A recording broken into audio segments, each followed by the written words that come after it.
Hello everyone and welcome to another MK1 Focus Preservation Club National Meet. I always try and promote the club's events on this YouTube channel just to show what the club is about and the spirit that this club has and the enthusiasm, because we might not be a massive organisation at the moment, but we are growing and the enthusiasm is growing. We might see some cars that we've seen before, but nevertheless I'm going to show you around because there are a few surprises that have turned up at this meet at the Motorist, which is the birthplace of the club. This club started and was formed over 2 years ago now at this very venue between 5 different people, actually 6 if you count one more person. And since then the club has grown from strength to strength, and actually this event particularly marks 20 years since the youngest MK1s were registered. 20 years ago, around May 2005, the last ones would have been registered by the 31st. There were oddities that were registered later on, but overall they were all registered by that date, and we have some surprises here.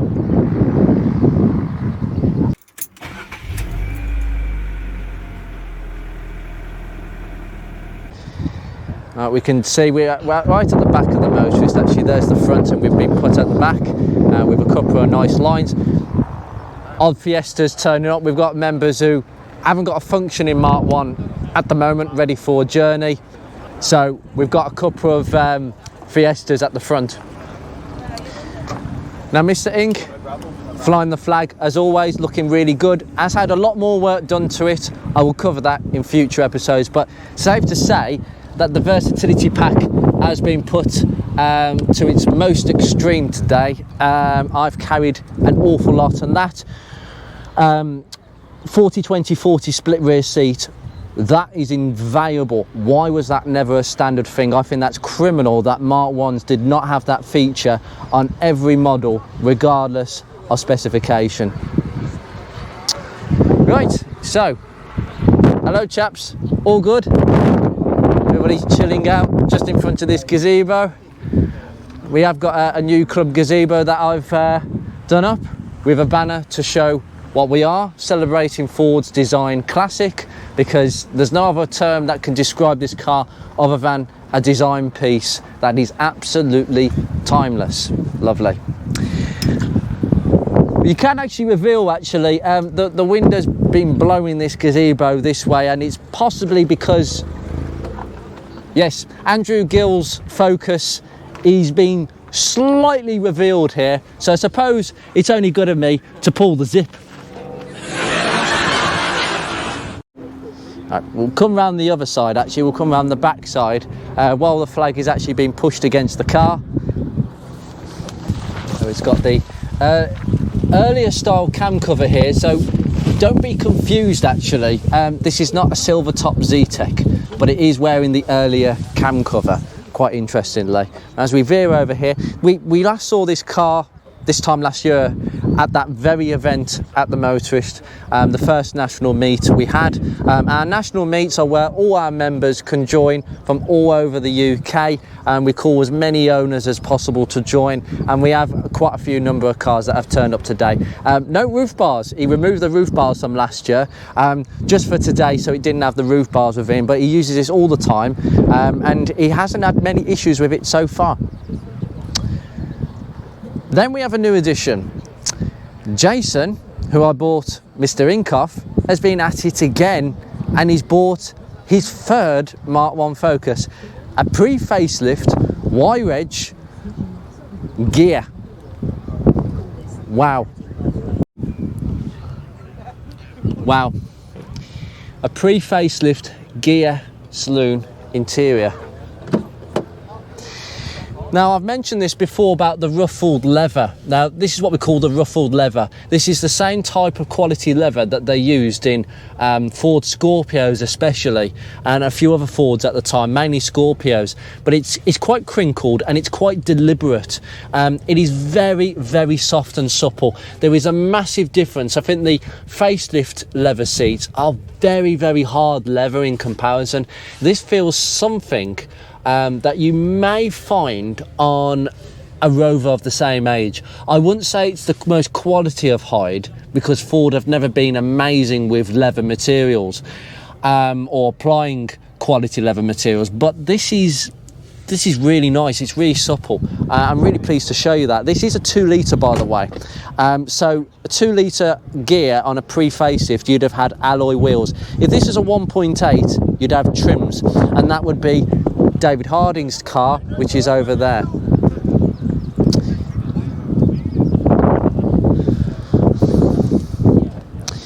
Two-litre Zetec engine. Obviously it's a manual.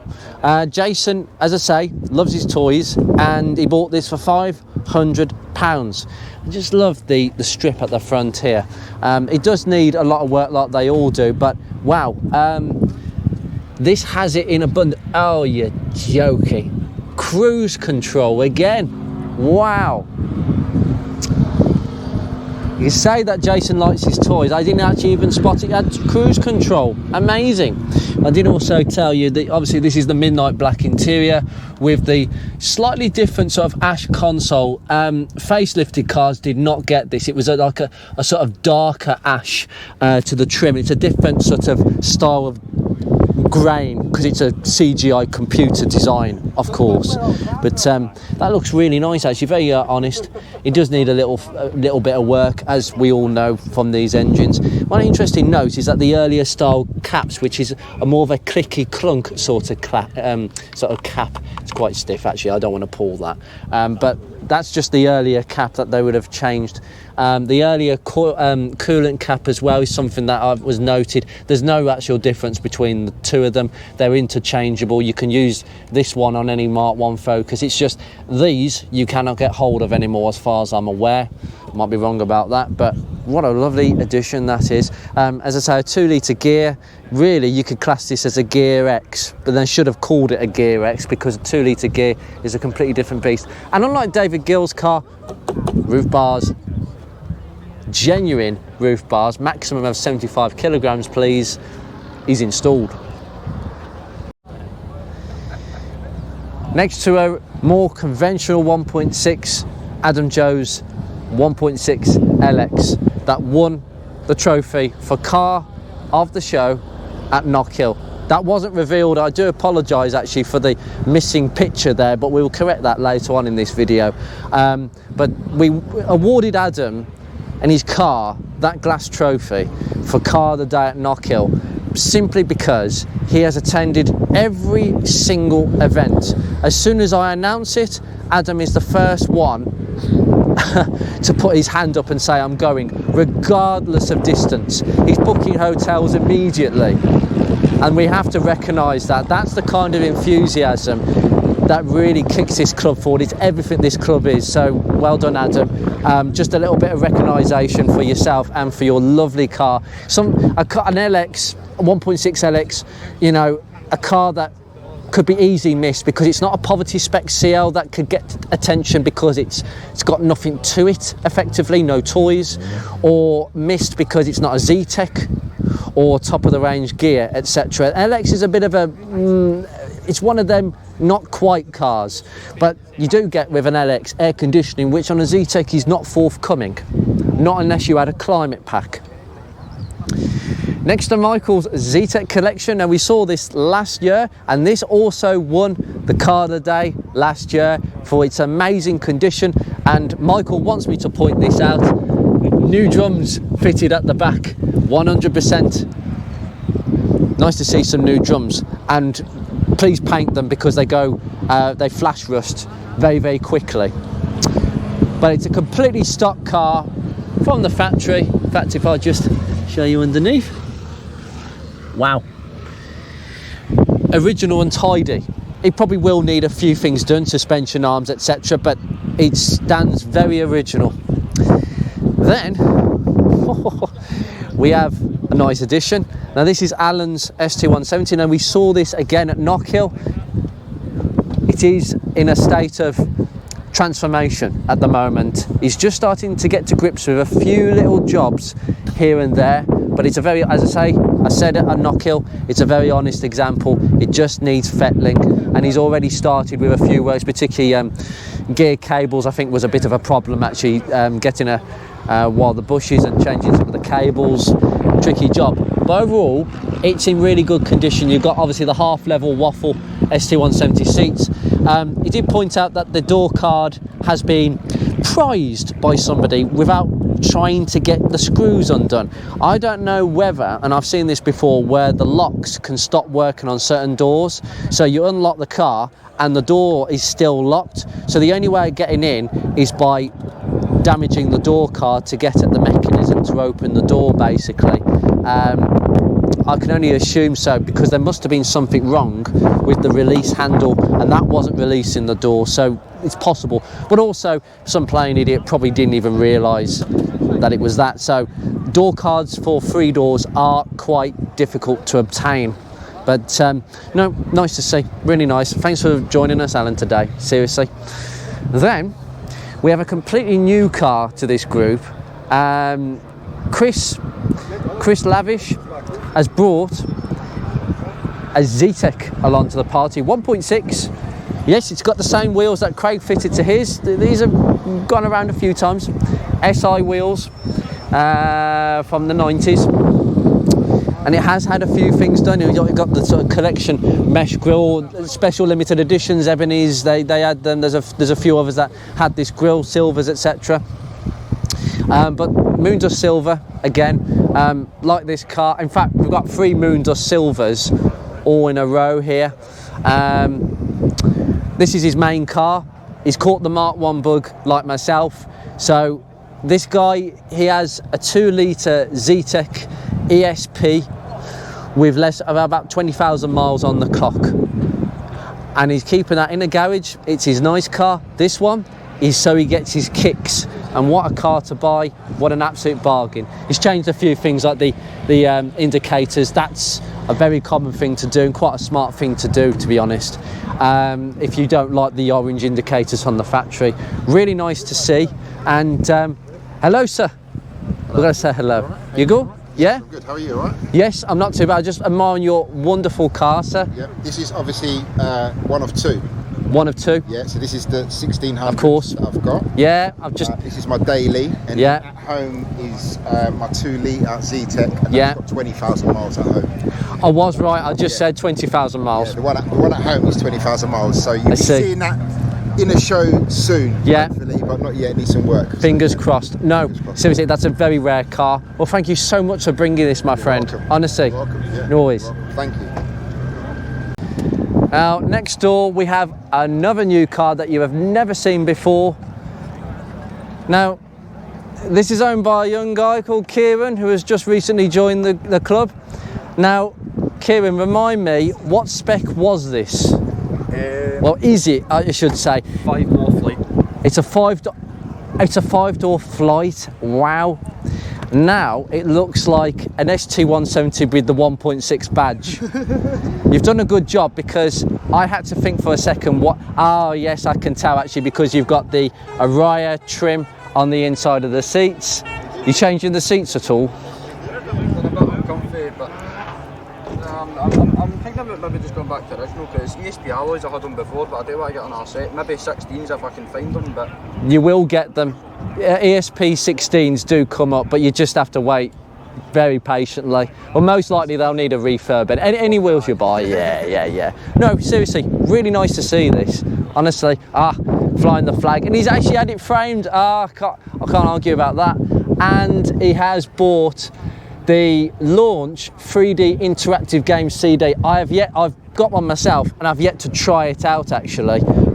No, seriously, an ST170 sort of light mock-up, not too heavy, not too much, but retains some original features. That's absolutely fine. We are, by the way, I make it clear, I have made this very clear, modifications, nothing heavy, just subtle stuff, and mostly genuine, what we call OEM plus. We're not regimental, but we do have a line that we have to sort of draw a line on, and we've done that with a lot of people. So there you go. Not part of the club, but a Focus CC 3, very rare car with this interior. Oh, if it was an automatic, yes.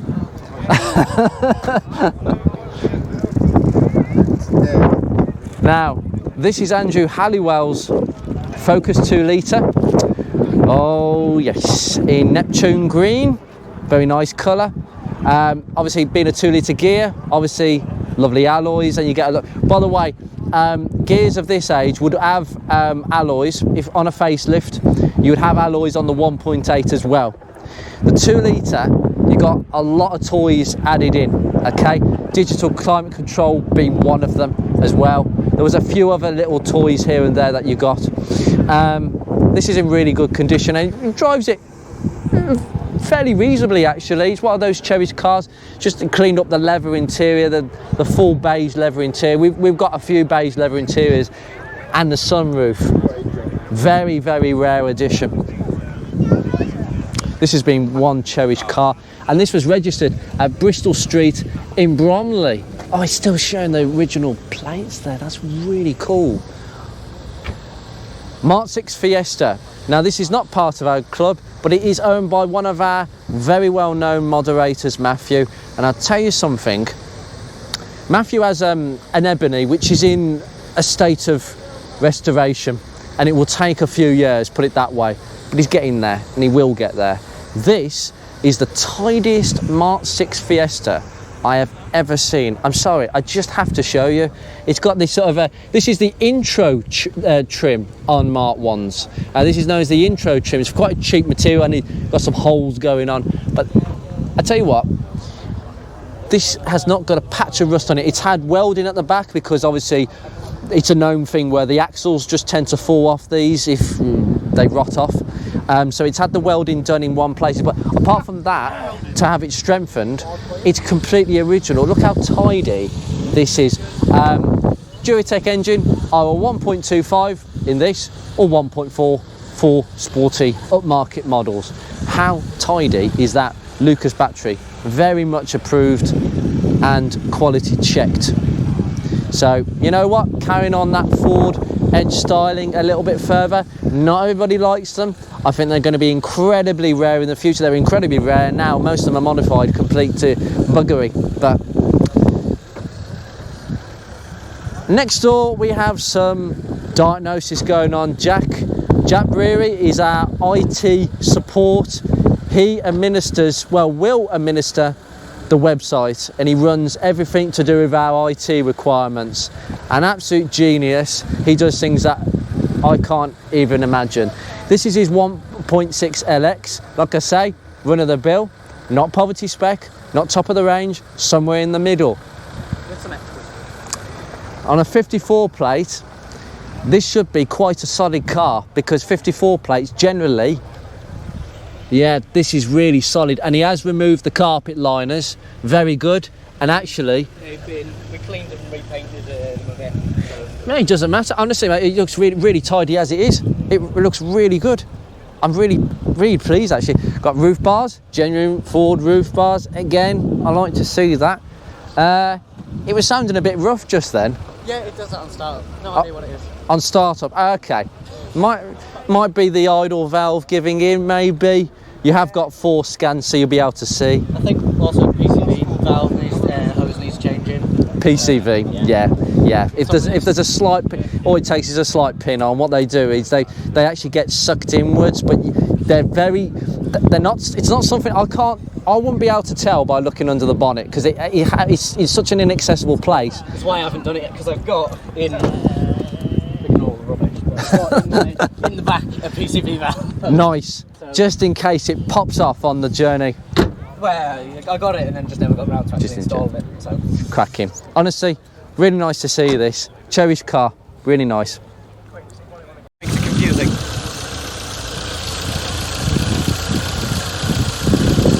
Yeah, we've got some.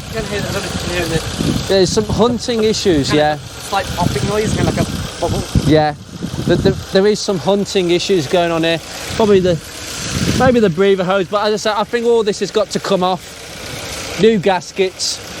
I won't rule out plugs and leads, but that's hunting, so tricky one that. New plugs, because I think they're old-ish, but... Oh, Mark 1 issues, eh? Yep. We'll leave that for the second. I'm going to come back to that because that's my area. David Harding has bought his 1.8 gear. Now, obviously, in contrast to Jason, with his 2-litre gear, obviously trims. I might have pointed that sticker out, but I really want to get a sticker done for my car, car of the year 99 actually. And then Adam Wilson's 54 plate TDDI. Now, we have a slight coolant leak on this car, but he reckons it's the bottom radiator hose, but it only leaks overnight. When the car is running, the hose obviously expands and it seals itself and there's no problem. But then when it cools down, contracts, it leaks again. I've got exactly the same problem with Ruby's radiator, if those of you watch the Mark III Fiesta Ruby videos. This is a car we've seen before. Carl's 2-litre gear saloon. Another blooming rare car. Now, to get two 2-litre gears saloons in the same field pre-facelift, absolutely ridiculous, and both of them on a Y registration. That's even more absurd. This is the club of very rare cars, and this is what makes this club amazing, is that members want to own a certain Mark 1. They just want to find that rare cherished car that they can't get elsewhere, and they will find them, and there are rarities coming up. That spoiler makes this car, the tinted windows, it just looks really cool. It makes an old man's sort of conservative saloon into a very cool young man's car. Honestly, it suits the owner down to an absolute T. And these obviously are the medium parchment seats, being a pre-facelift, so medium parchment with a 2-tone interior. He has had a double din, more Bluetooth console stereo fitted. Xenon's at the front. Very rare addition, very rare to have on any Mark 1, and that's a very nice fitment. If you want to convert them, it's doable but tricky. You need to know what you're getting in for. A lot of the wiring is non-interchangeable as well if you haven't had them fitted, so you have to go to the breakers and do a lot of ins and outs on that one, but they look amazing. But for the cost of bulbs, if they're not fitted to your Mark 1, don't bother about converting them, because the cost of bulbs will put you off.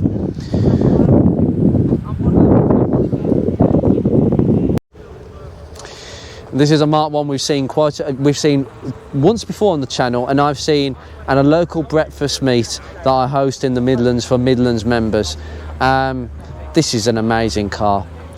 I've said before about the paintwork conditions. So again, another LX 1.6. We've got 3 LX 1.6s here today. Really good representation on a facelift. Panther black. What's there not to like? The paintwork on this is superb.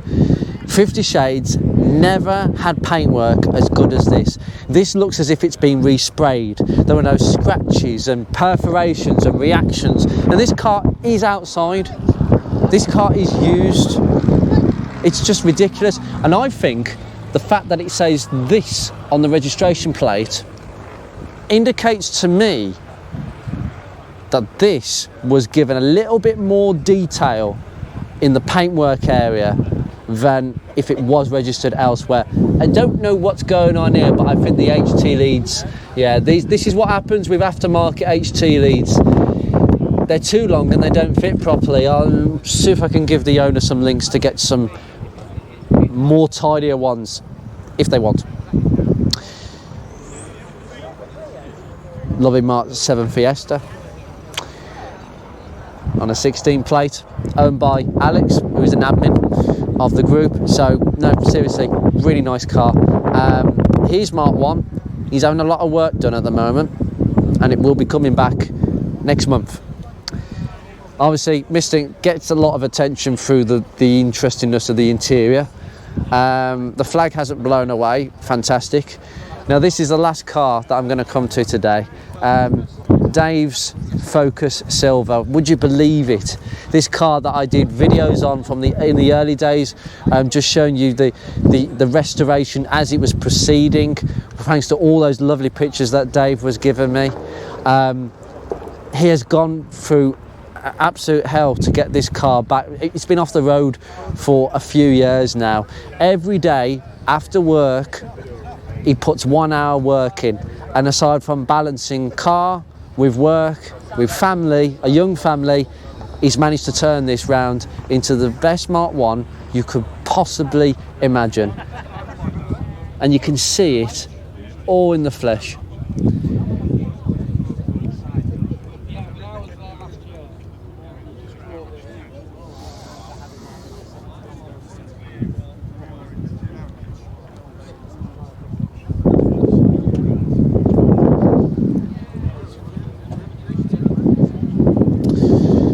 Washable K&N filter.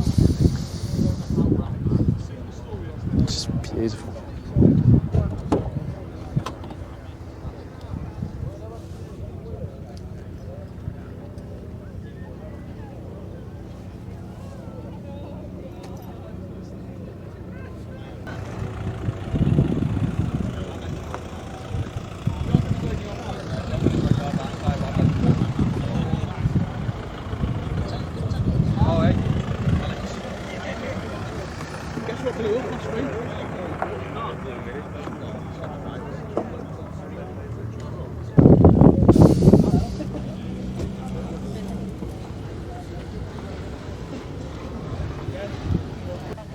Well, that concludes that, and that is a really nice collection of Focuses. We've got some extremely rare saloons, a few LXs that go under the radar.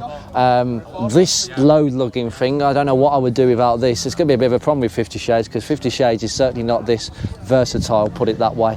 And a few other members that have turned up in their cherished cars. You know, standard cars, subtle mods, something very light and very light-hearted in a very nice, cosy, friendly club, and that's what we are about. So if you want to join, if you've got a Mark 1 and it's in relatively standard condition and you think that this is for you, certainly come and join us.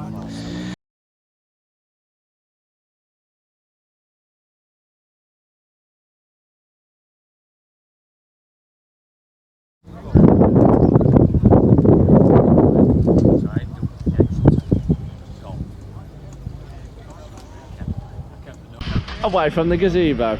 It seems to be completely married.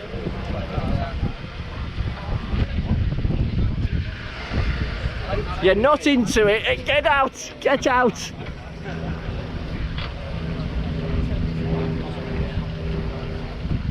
There we go. Bye bye, my friend. You take care. Tell you what, Alex, I want to learn. It's mine now.